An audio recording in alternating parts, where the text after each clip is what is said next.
இஸ்ரேலிய பாராளுமன்றத்தில் இன்று நிறைவேற்றப்பட்டுள்ள ஒரு சட்டமானது அமெரிக்கா மற்றும் டொனால்ட் ட்ரம்பை கடுமையாக கோபப்படுத்தியுள்ளதுடன் அது இந்த சமாதான ஒப்பந்தத்திற்கு ஒரு கடுமையான ஒரு பின்விளைவுகளை ஏற்படுத்தக்கூடிய வாய்ப்பு இருப்பதாகவும் அமெரிக்க உயர் அதிகாரிகள் தெரிவிக்கின்றார்கள்.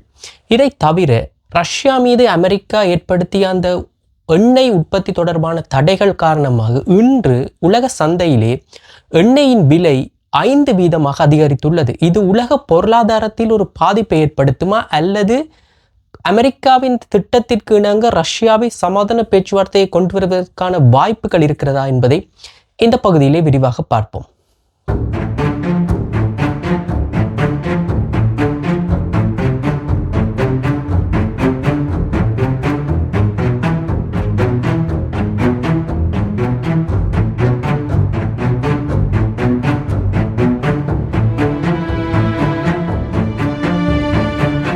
இன்று இஸ்ரேலிய பாராளுமன்றத்தில் சட்ட ரீதியற்ற முறையில் இஸ்ரேலிய ஆக்கிரமிப்பாளர்களால் ஆக்கிரமிக்கப்பட்டுள்ள வெஸ்ட் பேங்கில் அமைந்துள்ள பிரதேசங்களை இஸ்ரேலுடன் இணைப்பது தொடர்பான ஒரு சட்டமூலத்தை அங்கீகரித்துள்ளது.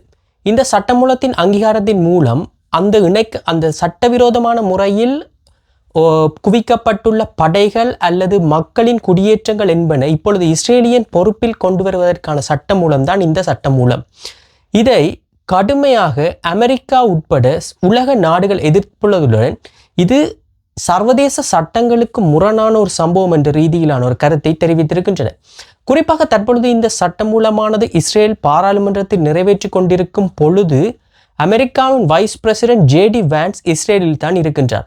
இந்த நிலையில் இது தொடர்பாக அவர் தெரிவித்துள்ள கருத்தானது மிகவும் வேடிக்கையானது மட்டுமல்ல, ஒரு சர்வதேச அரசியலிலேயே ஒரு வித்தியாசமான ஒரு கருத்தாக காணப்படுகிறது. அவர் நேரடியாக தெரிவித்திருக்கின்றார், இது ஒரு ஸ்டூபிட் பொலிட்டிக்கல் ஸ்டண்ட் என்று, அதாவது இது ஒரு முட்டாள்தனமான அரசியல் செயற்பாடு என்ற ரீதியிலான ஒரு கருத்தை பொதுவெளியிலேயே தெரிவித்திருக்கின்றார். குறிப்பாக இந்த சட்டமூலமானது இஸ்ரேலிய அரசாங்கத்தினால், அதாவது பெஞ்சமின் நெட்டன்யாகுவின் கட்சியால் கொண்டு வரப்படவில்லை என்றும் அங்கே இருக்கும் கடும் வலதுசாரி தத்துவம் உள்ள சில கட்சிகளால் கொண்டு வரப்பட்ட ஒரு சட்ட மூலம்தான் இன்று பாராளுமன்றத்தில் நிறைவேறியுள்ளது.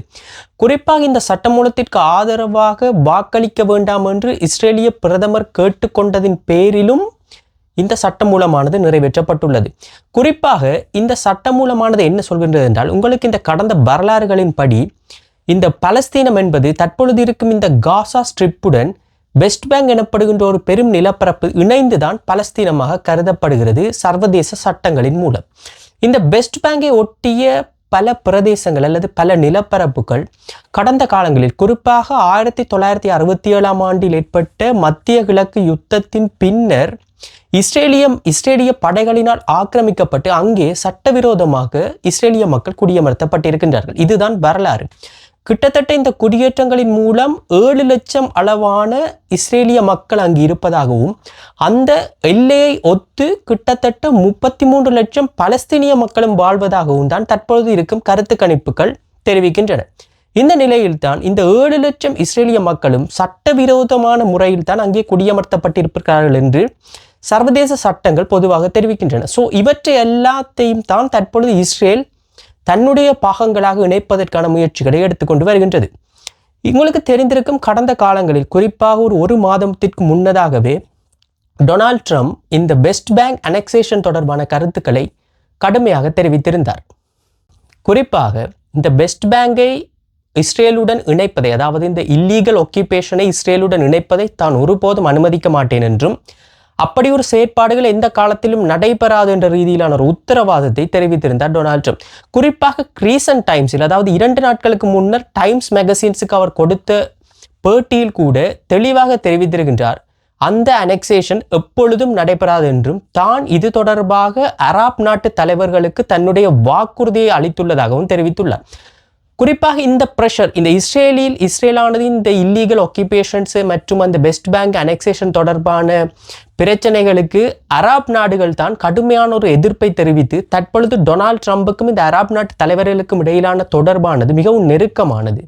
குறிப்பாக கட்டார், UAE, சவுதி அரேபியா, துருக்கி போன்ற நாடுகள் இதை கடுமையாக எதிர்ப்பதுடன் தற்பொழுது டொனால்ட் ட்ரம்பிற்கு அது தொடர்பான ஒரு அழுத்தத்தை தெரிவித்து தான் இஸ்ரேல் இந்த அனெக்சேஷனை கைவிடுவதற்கான முயற்சிகளை மேற்கொள்ளும்படி அளவுக்கான ஒரு அழுத்தத்தை ட்ரம்புக்கு கொடுத்திருக்கின்றன. இது தொடர்பாகத்தான் இப்பொழுதும் இஸ்ரேலிய பிரதமர் பெஞ்சமின் நெட்டன்யாகு சொல்கின்றார், இஸ்ரேல் ஒருபோதும், அதாவது அவர் அண்மையில் தெரிவித்த கருத்தின்படி இஸ்ரேல் ஒருபோதும் அந்த சட்டவிரோத குடியேற்றங்களை இஸ்ரேலுடன் இணைக்காது என்ற ரீதியிலான கருத்தை இஸ்ரேலில் பிரதமரும் தெரிவித்திருக்கின்றார். ஆனால் இஸ்ரேலின் அரசாங்கத்தில் இருக்கும் உள்ளக சில வலதுசாரி சித்தாந்தங்களை கொண்ட சில கட்சிகள் மற்றும் இஸ்ரேலிய அரசாங்கத்துடன் இணைந்து செயற்படுபவர்கள் இந்த இல்லீகல் ஆக்கியூபேஷனை எப்படியாவது இஸ்ரேலுடன் இணைத்து அந்த நிலப்பரப்புகளை தங்களது நாடாக்கி கொள்ள வேண்டும் என்ற ரீதியிலான ஒரு கருத்தை தான் கொண்டிருக்கின்றார்கள். அவர்கள்தான் உங்களுக்கு தெரிந்திருக்கும் இந்த போர் நிறுத்தத்தையும் கடுமையாக எதிர்த்துள்ளதுடன் காசாவையும் முழுமையாக கைப்பற்ற வேண்டும் என்ற ரீதியிலான ஒரு கருத்தையும் கொண்டிருந்தார்கள்.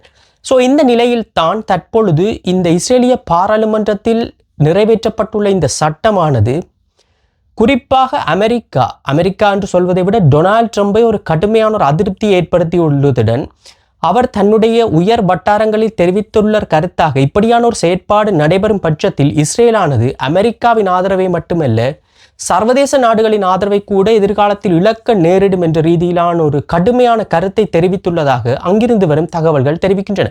ஸோ இப்படி இருக்கும் நிலைமையில் தான் தற்பொழுது இஸ்ரேலிய பிரதமருக்கு ஒரு அழுத்தம் அரசாங்கத்திற்குள்ளேயும் இருக்கிறது, நாட்டு மக்களுக்கிடையேயும் இருக்கின்றது. இப்பொழுது வெளிநாடுகளில் இருந்தும் அழுத்தங்கள் வந்து கொண்டிருக்கின்றன. அவர் கிட்டத்தட்ட அனைத்து பக்கங்களிலும் இருந்து அடி வாங்கும் ஒரு நபராகத்தான் காணப்பட்டு கொண்டிருக்கின்றார்.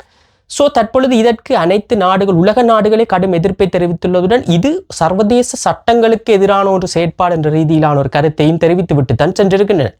ஸோ பொறுத்திருந்து பார்ப்போம். இந்த சட்டமூலமானது சமாதானத்து உடன்படிக்கையை ஏதாவது பாதிப்பை ஏற்படுத்தும் என்பதுதான் பொதுவான மக்கள் மற்றும் இந்த சமாதானத்தின் மீடியேட்டர்ஸராக இருப்பவர்களின் ஒரு அச்சம் என்பதுடன் ஒரு அங்கலாய்ப்பு என்றே சொல்லலாம். ஸோ பொறுத்திருந்து பார்ப்போம் இது என்ன விதமான தாக்கத்தை எதிர்காலத்தில் ஏற்படுத்த போகிறது என்பதை எதிர்வரும் ஓரிரு நாட்களில் தெரிவிக்கப்படும் கருத்துக்கள் மற்றும் நடவடிக்கைகள் மூலம் நாங்கள் அறிந்து கொள்ளலாம்.